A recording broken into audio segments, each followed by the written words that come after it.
savez, et puis c'est un homme politique éminemment respecté, un homme de conviction, un homme qui a beaucoup donné à ce pays, comme vous le savez, et qui en plus aime son roi, ça c'est important, et qui encourage l'accessibilité. Sa présence aujourd'hui est symbolique, parce qu'elle va donner la possibilité à tous les Marocains, parce que Seydi Abdelrahmane est aimé par les Marocains, et ça va donner, c'est un geste fort pour dire que les musées aujourd'hui sont là pour les Marocains, que tous les Marocains, ces musées leur appartiennent. Tous les musées appartiennent aux Marocains. Je voudrais simplement vous dire que tous les musées, à commencer par celui-ci, rendent hommage à la création marocaine. Imaginez que le jour de l'inauguration par Sa Majesté le Roi, il y a presque 5 ans, tout le musée était pour rendre hommage aux artistes marocains. Après, nous avons rendu hommage aux femmes marocaines, Chaïbia, Fatima Hassan et Radia Bint Houssine. Nous avons rendu hommage à l'Atirs de Tétouan, à l'école de Tétouan. Nous avons rendu hommage aussi aux femmes peintres marocaines. Nous avons rendu hommage à Sharqawi, 50 ans après sa mort. Et aujourd'hui, Hassan el-Glaoui. Donc, vous voulez dire, vous voyez que les Marocains, que l'art marocain est là, présent dans les musées. Et ces musées ne sont pas faits que pour les étrangers, mais ces étrangers, on ouvre ce musée pour donner cette lumière dont nous avons besoin pour l'art et la culture. Je vais simplement vous dire combien nous sommes aussi heureux de vous annoncer qu'il y aura, Sa Majesté a demandé à ce que Rabat soit doté d'une biennale. Cette biennale commence le 24 du mois prochain et donnera une place importante au pays. Après cela, il y aura cette exposition magnifique qui a eu lieu à l'Institut du monde arabe, les trésors de l'islam, de Tombouctou à Zanzibar. Et on n'arrête jamais. C'est ça qui est merveilleux. Voilà. Et je suis vraiment très, très, très heureux. Et puis d'avoir Madame Bouayesh qui est avec nous aujourd'hui, qui nous honore, parce qu'elle défend les droits de l'homme. Et elle a été une militante de longue date. Mais c'est Abbas Boudarqa qui est là, qui est l'ami, le frère de Seydi Abdelrahmane.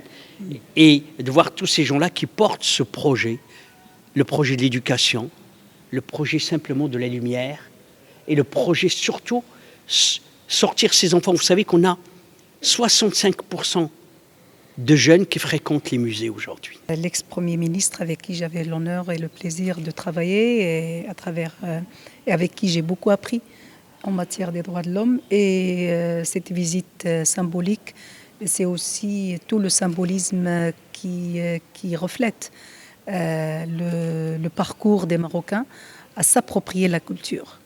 Et la culture, ce n'est pas uniquement, de jouir de la musique, d'assister à des pièces de théâtre, mais aussi de se sentir qu'on est des personnes de culture. Une personne de culture, une personne qui a la possibilité de réfléchir, d'agir en culture, d'agir avec la non-violence, je dirais, d'assister les autres personnes. Donc la culture, ce n'est pas uniquement l'art, mais c'est tout l'esprit de la culture qui nous intéresse en matière des droits de l'homme. Et je pense qu'aujourd'hui, peut-être le musée reflète la vie des Marocains, mais la culture reflète encore plus le caractère et l'esprit des Marocains. المواطن المغربي خصو يكون يتربى على جميع أنواع الفنون بما فيها أب الفنون اللي هو المسرح والموسيقى والتشكيل وغيرها. والدور اللي كيلعبوا المتاحف هو أنها أولا كتحافظ على التراث ديال الوطن وكتفتح أيضا على الحضارات والثقافات الأخرى.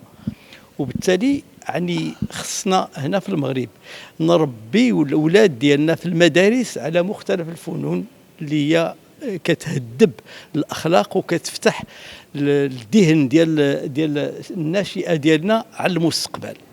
هذا المتحف كيدير واحد الدور اساسي، اولا كيحافظ على جميع المدارس التشكيليه المغربيه وكيخلي المغاربه يشوف جميع الحضارات الاخرى اللي كتجي كتعرض هنا.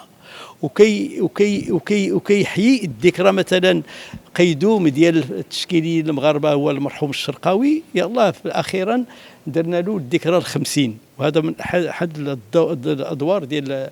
وهذا المتحف هذا بحال هذا خصو يكون في جميع مدن المغرب ماشي غير في الرباط. وانا سالت سي قطبي المدير على واش كاين تسهيلات بالنسبه للناس. قالوا داروا واحد القرار اخيرا ان المتحف غادي يبقى مفتوح لغايه 8 ديال الليل باش يسمح لهذاك الموظف او المراه اللي كتشتغل لما تنهي خدمتها انها تجي لهنا. ثم انه يوم الاربعاء داروه مجانا بالنسبه للطلبه، ويوم الخميس مجانا جميع الجمعه لا الاربعاء الميركودي بوليس ديتيديون، والجمعه لجميع المواطنين والمواطنات المغربيه ايضا مجانا، وكاع المتاحف. انا اللي بغيت الرساله اللي نوجهها هو كنطلب انه الان دايرين القانون الاطار ديال التعليم، كنتمنى انه في البرامج المقبله الجديده يدخل هذه الفنون كلها الابتداء جميع مراحل التعليم من الابتدائي حتى سميتو. النداء الثاني انه الان صاحب الجلاله قرر انه اعاده برامج التنميه. راه ما كاينش عندنا تنميه صناعيه ولا حديثه الا ما كانش اهتمام بالثقافه وبالفنون على الخصوص. لهذا النداء ان البرامج ديال التنميه اللي غادي تكون جديده خصنا نوضعوا استراتيجيه وطنيه للثقافه بصفه عامه، ما تبقاش الثقافه هي اللي كتحصل على اقل ميزانيه في الوزارات، وخصنا نديروا هذه الاستراتيجيه باش نوضعوا الثقافه ديالنا بالنسبه ما بقاش منحصره فقط على المهرجانات او الاحتفالات او عروض الى اخره، خصها تكون في قلب البرامج ديال التعليم والتربيه.